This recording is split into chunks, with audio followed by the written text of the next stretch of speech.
మా cinema loafer మీ అందరి ముందుకి 17న వస్తుంది, డిసెంబర్ 17న.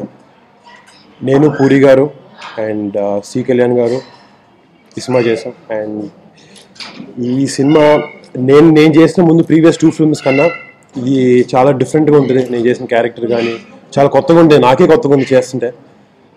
Very different film. కానీ మీ అందరికీ ప్రాబ్లీ కమర్షియల్ సినిమాలు అని మీరు చూసుంటారు, నాకు చాలా కొత్తగా ఉంది. But it's really good experience puri గారు లాంటి పెద్ద డైరెక్టర్తో వర్క్ చేయడం. అండ్ ఆయనతో వర్క్ చేస్తున్నప్పుడు ఎక్కడో పెద్ద సీనియర్ టెక్నీషియన్తో చేస్తానని లేదు, ఆయన ఇంకా చాలా చిన్న పిల్లలాగా చాలా ఫన్గా అలాగే జరుగుతుంది షూటింగ్ మొత్తం. కోర్స్ చాలా థరోలీ ఎంజాయ్ చేశాను నేను మొత్తం. And output very happy with output. నేను సినిమా చూశాను మొన్న, ఐఎమ్ క్వైట్ కాన్ఫిడెంట్. ఈ సినిమా నుండి ఎమోషనల్ బాండింగ్ వాడెవర్ ఆ మదర్ సన్ మధ్యన ఉండే సన్నివేశాలు కానీ సీన్ కానీ చాలా అద్భుతంగా వచ్చినాయి. అండ్ డెఫినెట్ చూసిన వాళ్ళందరూ కూడా రేవతి గారు నా మదర్ క్యారెక్టర్ చేశారు సినిమాలో. అండ్ చాలా బాగుందని చెప్పారు. మా ఇద్దరి మధ్య నుండి మదర్ సన్ కెమిస్ట్రీ కూడా చాలా బాగా వర్కౌట్ అయింది అన్నారు. So I hope this really works. Cinema మీ అందరి ముందు 17న వస్తుంది. నేనైతే కాన్ఫిడెంట్గా ఉన్నాను, టెన్షన్ లాంటివి నాకేం నిజంగా లేవు. I'm excited. మీరు సినిమా చూసి మీ రియాక్షన్స్ కోసం నేను వెయిట్ చేస్తాను. నేను ఫస్ట్లో చేసినప్పుడు ఆమె చాలా పెద్ద ఆర్టిస్ట్, నేషనల్ అవార్డ్ విన్నర్ ఆమె. ఎలా ఉంటారో కొంచెం చాలా అన్ని లాంగ్వేజ్ చేశాను. అమితాబ్ బచ్చన్ గారితో చేశారు, కమల్ హాసన్ గారితో చేశారు, బాలచంద్ర గారితో చేశారు. నేను యాక్టర్ మొన్ననే వచ్చాను, సో కొంచెం టెన్షన్ ఉండి నేను ఎక్కువ మాట్లాడలేదు మేడంతో, ఇంట్రడక్షన్ అయిన తప్ప. బట్ ఆమెతో మాట్లాడిన తర్వాత చాలా చాలా కూల్ పర్సన్ రేవతి గారు, వెరీ గ్రౌండెడ్. ఆమె చాలా లైఫ్లో సక్సెస్ అన్నీ చూసిన తర్వాత కూడా ఆమెకు స్టిల్ ఇంకా తను ప్రూవ్ చేసుకోవాలన్న ఒక తాపత్రయం ఉంది మ్యామ్కి. ఐ వుడ్ డెఫినెట్లీ అది నేర్చుకోవడం ట్రై చేశాను ఆమె నుంచి. ఇప్పుడు కూడా ఆమె సీన్లు చేసేటప్పుడు కానీ ఆమె తీసుకునే టైం కానీ అతని ఫోకస్ అన్నీ చాలా హార్డ్ వర్క్ చేస్తారు ఇప్పుడు కూడా. And definitely is an inspiration to all of us. మా లొకేషన్లో పూరి గారు కూడా చెప్తూ ఉంటారు. అండ్ ఆమె ఎక్స్పీరియన్స్ నిజంగా wonderful experience, very memorable. Loafer అంటే బేసిక్లీ నెగటివ్ టైటిల్, క్యారెక్టర్ అలాంటిది. సినిమాలో ఎలా రిసీవ్ చేసుకుంటారనేది కాదు, basic title of the film is to project cinema ఏంటి అనేది టైటిల్ కదండి. జనరల్గా ఒక టైటిల్ ఎందుకు పెడతా అంటే సినిమా ఇది ఒక మాటలో చెప్పడానికి. సో ఈ కథ వరకు చాలా యాప్ట్ లోఫర్ టైటిల్ అనేది. మేబీ నాకు ఫస్ట్లో టైటిల్ వినగానే నేను కాస్త జంకాను, ఏంటి టైటిల్ అనుకున్నాను, మనకు బాగానే ఉంటుందని. బట్ షూటింగ్ చేస్తున్న టైంలో మేబీ ఒక 10-15 డేస్ షూటింగ్లోకి వెళ్ళినప్పటికీ నాకు I was quite confident correct title, app title cinema కానీ. బట్ డెఫినెట్గా కథ చూసినప్పుడు ఈ లోఫర్ కథ అయితే కాదు, ఇది ఒక మంచి కథ. లోఫర్ అయితే కాదు, లాస్ట్కి వచ్చినప్పుడు లోఫర్ మంచిగా మారుతాడు.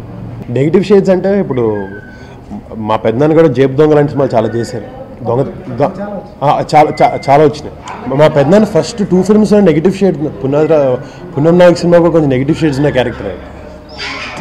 అది ఎప్పుడు వచ్చేదాన్ని కాదు, ఎంత బాగా కన్విన్స్ చేయగలిగాం అనేది పాయింట్. ఈ సినిమాలో బాగానే కన్విన్స్ చేస్తాం, వీడు ఎందుకు అలా ఉన్నాడు అనేది చూపిస్తాం. ఓ యదో తండ్రి దగ్గర పెరుగుతాడు, పోసాని లాంటి యదో తండ్రి దగ్గర క్యారెక్టర్ సినిమాలో. సో డెఫినెట్గా అది కన్విన్సింగ్ ఉన్నప్పుడు అది పెద్ద ప్రాబ్లం కాదు. మా నాన్న ప్రస్తుతానికి సినిమా, మా నాన్న కూడా పాట చూసినట్టున్నారు. మా నాన్నగారు ఎప్పుడు నాకు ఏం చెప్పరు, నేను ఆయనకి ఏం చెప్పను. షూటింగ్ చేసేటప్పుడు ఎలా జరుగుతుందంటే బాగానే జరుగుతుంది అంటాను, ఆయన పాట చూసి ఎలా ఉంది అంటే బాగానే ఉంది అంట. అంతవరకే ఉంటుంది మా ఇద్దరి మధ్యన. అది ఎందుకు అనేది నాకు తెలియదు. బట్ మా నాన్న చూశారు. బట్ ఆయన చెప్పకపోయినా ఆయనకు అర్థమైందండి, ఆయనైతే నచ్చిందని చెప్పి. మా పెద్దనాన్న ఫ్రాంక్లీ ఇంకా మొత్తం సాంగ్ చూడలేదు.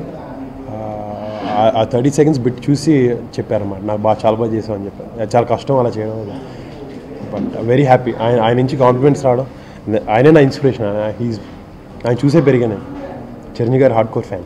అంటే పూరి గారు typical hero and he is known for that. అందరూ పూరి గారు హీరో అదొక ఎపిటోమ్, బ్రాండ్ ఇమేజ్ లాంటిది, ఒక బ్రాండ్ పూరి హీరో అంటే. I'm lucky to be Puri's hero. ఒక డెఫినెట్ ఒక చిన్న ఇమేజ్ చేంజ్ ఓవర్ వస్తుంది. అది బనియానికి వచ్చింది. ఆ టైంలో బాబాయ్ గారు కూడా మంచి లవ్ బాయ్ కూల్ రోల్స్ చేస్తున్నారు. బద్రీ ఒక రఫ్ క్యారెక్టర్ లాంటివి చేశారు.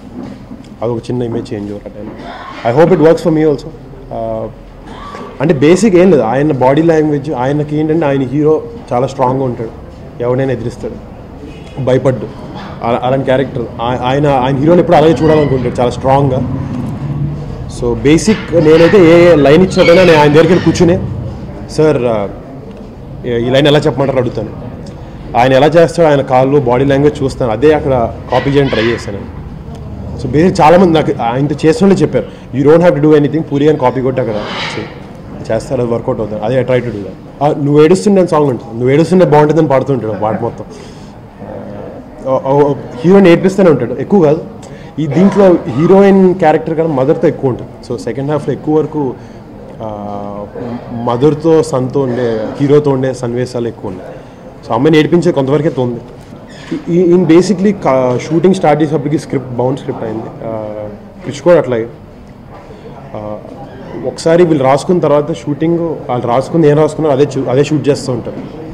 సో ఇంత షూటింగ్ బాగుంటుంది. ఈ లైన్స్ అప్పుడే ఇస్తారు, అప్పుడప్పుడే నేర్చుకోమంటారు, అంతే తప్ప నాట్ వెరీ డిఫరెంట్.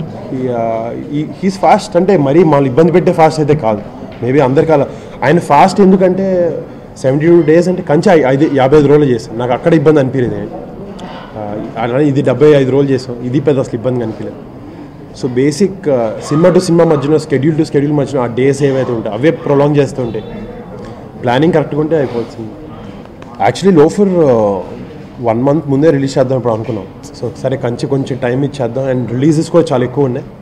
సో మేము మెల్లగా స్లోగా తీసుకొద్దాం అని చెప్పి ఆగాం. డెఫినెట్లీ ఆ కంచి హ్యాంగ్ ఓవర్ అనేది ఉంటుంది జనాలు. But I think it's good enough. Two months అయినట్టుంది కంచి రిలీజ్. 1 month 25 days అనుకుంటా. 21st October రిలీజ్ ఉంది. ఐఎమ్ హ్యాపీ అండి. ఆ చేంజ్ ఓవర్ కనపడుతుంది. సో ఎక్కువ వరకు అమ్మాయిని ఏడిపించే సీన్లు ఉంటాయి సినిమాలో, ఫస్ట్ నుంచి లాస్ట్ వరకు. అంటే she plays a key role in the film. అంటే వాళ్ళ అమ్మని ఎలా కలుస్తాడనేది ఆ అమ్మాయి, she plays very important role. వాళ్ళ అమ్మని ఎలా కలుస్తాడనేది ఉంటుంది. It's good experience working with అమ్మాయి. కొత్త అమ్మాయి. నేను కొన్నిసార్లు ఊరికే నేను నీకైనా సీనియర్ అని అట్లా ఊరికే ఫస్ట్ 2 సినిమాలు నాకు ఆ ఛాన్స్ దొరకలేదు చెప్పడానికి. So she very nice girl, fun, hard working, చాలా మంచి డాన్సర్ అమ్మాయి. తర్వాత అందరు డాన్స్ చేయడం మాత్రం నేను చుట్టా బీడీ సాంగ్ చాలా కష్టపడ్డా. ఆమె చాలా ఫాస్ట్గా వేస్తూ ఉంటుంది. నేను బాగా ట్రై చేశాను కొంచెం చేయడానికి. ఈ సినిమాలో నేను చెప్పిన డైలాగ్ నాకు రేవతి గారు చెప్పే డైలాగ్ చాలా ఇష్టం. మొన్న ట్రైలర్లో ఆ దేవుడికైనా ఎప్పుడైనా పిల్లలు పుట్టారా చచ్చారా ఎలా తెలియదు అంటే ఒక్కొక్కటి ఇంత 1-liners లేవు. పూరి గారు చెప్పినట్టున్నారు. మనం టిపికల్ నా సినిమాలో ఉండే సినిమాటిక్ లైన్స్ ఏమి ఉండవు ఈ సినిమా. ఏదో నేను పుట్టిందే నొక్కేయడానికి అదొక్కటి తప్ప, అదో క్యారెక్టర్ చూపించడానికి తప్ప అలాంటి లైన్స్ ఎక్కువ స్పెసిఫిక్గా ఏం లేవు. నాకు నిజంగా బాబాయ్ ఏ సినిమా చూసారు తెలియదు. నాకు లైక్ కాంప్లిమెంట్ పర్టికులర్ బాగా చేసామని చెప్పి ఓకే పర్టికులర్గా అదే మా నాన్నలాగే అందరు. నాకు మా పెద్దనాన్నగారు ఒక్కరే ఎక్కువ చెప్తారు, మిగతా అందరూ బాగా చేస్తావు బాగుంది అని అంటారు అంతే. మా పెద్దనాన్నగారు మాత్రం వాళ్ళు ఎక్కువ చెప్పారు నాకు ప్రతి సినిమా ఇలా చేస్తే బాగుంటుంది, ఇలా చేస్తాం. ఈజ్ లైక్ ఆ మెంటర్ అనమాట మా అందరికీ. అంటే అందరూ చరణంలా బనేలా చేయమంటున్నారు, నాకు ఎవరో ఒకరు హెల్ప్ కావాలని మా బాబాయ్ హెల్ప్ తీసుకో. ఆయన మా నాన్నతో కూడా ఇంతకుముందు ఒక సినిమా చేశారు. నాకు చిన్నప్పుడు తెలుసు ఆయన చాలా పెద్ద రైటర్ ఆయన. బట్ ఐ థింక్ చాలా రీసెంట్గా 5-6 years నుంచి ఆయన యాక్టింగ్ ఎక్కువ చేస్తున్నారు బయట వేరే క్యారెక్టర్స్ అని. Is fabulous artist. నాకు కంచి సినిమా కూడా పెద్ద రోల్ చేశారు ఆయన. దీంట్లో అందరూ మదర్ సన్ కెమిస్ట్రీ ఎలా ఉంటుంది అన్నాడు. ఫాదర్ సన్ కెమిస్ట్రీ కూడా చాలా గమ్మత్తుగా ఉంటుంది సినిమాలో. వాళ్ళిద్దరు కలిపి దొంగతనాలు, కలిపి కిడ్నాప్లు చేయడం, కలిపి అమ్మాయిని నేర్పించడం. అంటే ఆ రీజనింగ్ కూడా చాలా బాగుంటుంది. వెరీ ఫనీగా లైట్ నోటెడ్గానే జరుగుతుంది. కొట్టుకుంటూ ఉంటారు. సో ఒక కొత్తగా ఉంటుంది ఫాదర్ సన్. అది కూడా ఎలా ఉంటుంది అంటే సినిమా. ఈ న్యూ లుక్ సరదాగా పని పడలేని లుక్ ఇది. ఊరికే ఏం వర్క్ లేక ఊరికే గడ్డం పెంచుకున్నాను, ఎక్కువైందని తిప్పాను అంతే తప్ప ఏం లేదు. నథింగ్. షూటింగ్ చేసేటప్పుడు నీట్గా ఉండడం, జుట్టు దూకోవడం అన్నీ చేస్తాను. లేనప్పుడు నేను మామూలుగానే ఉంటుంటాను.